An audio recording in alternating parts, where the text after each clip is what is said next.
The evidence proves it's made a home here, and New Yorkers are welcoming the return of North America's largest rodent.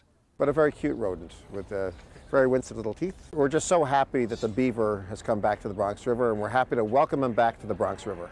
After an absence of more than 200 years, the beaver has come back to New York City. It was spotted here in the Bronx River on a stretch that passes through the grounds of the Bronx Zoo. Well, we don't know for certain where the beaver came from. We assume it probably came from Westchester County, somewhere north of the Bronx Zoo, and just followed the river down and found a very favorable environment here and chose to establish a home here. Beavers are generally elusive nocturnal animals. This is some of the only video so far taken of this pioneering creature. The beaver was discovered after zoo visitors reported seeing a large animal in the river, followed by discoveries of gnawed tree stumps, tracks, and finally the beaver's lodge. A thermal imaging camera was used to confirm the lodge was occupied. The beaver is just so tied to the history of New York City and to its fortunes that to have the beaver come back, I think, is wonderful evidence of the circularity of history and also a great sign of the work that we've been doing.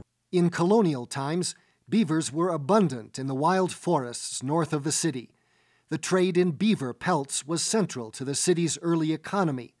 But by the early 1800s, trappers and fur traders had driven the beaver to near extinction.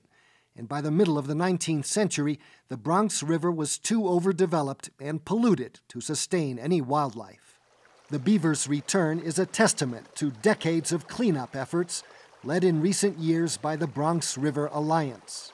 People are still surprised to hear that there's a river in the Bronx and that I work for it. It's awesome. I've never seen a beaver, that's one. And to see one in the Bronx River, and we haven't had one in so many years, it's great. I mean, that means we're doing a good job. What we're doing is paying off.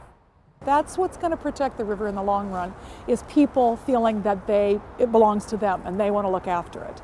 And that they can look after it, that we're capable of doing this. The Bronx River is New York City's only true freshwater river. Minding the health of this waterway is a full-time job for the Bronx River Alliance. Their responsibilities range from trash removal and erosion prevention to replacing invasive plants with appropriate native species. These are residents of the Bronx who take pride in bringing their community back to the river. You know, I mean, we've been putting hours with the community to clean up the water, and it's a good thing that the beaver comes here. That means the habitat, the water habitat is getting better, and we should be all excited about it. It may be decades before the Bronx River is once again a self-sustaining ecosystem. But for now, the return of the beaver has lifted the spirits of all those who have dedicated themselves to restoring it. For Assignment Earth, I'm Gary Stryker.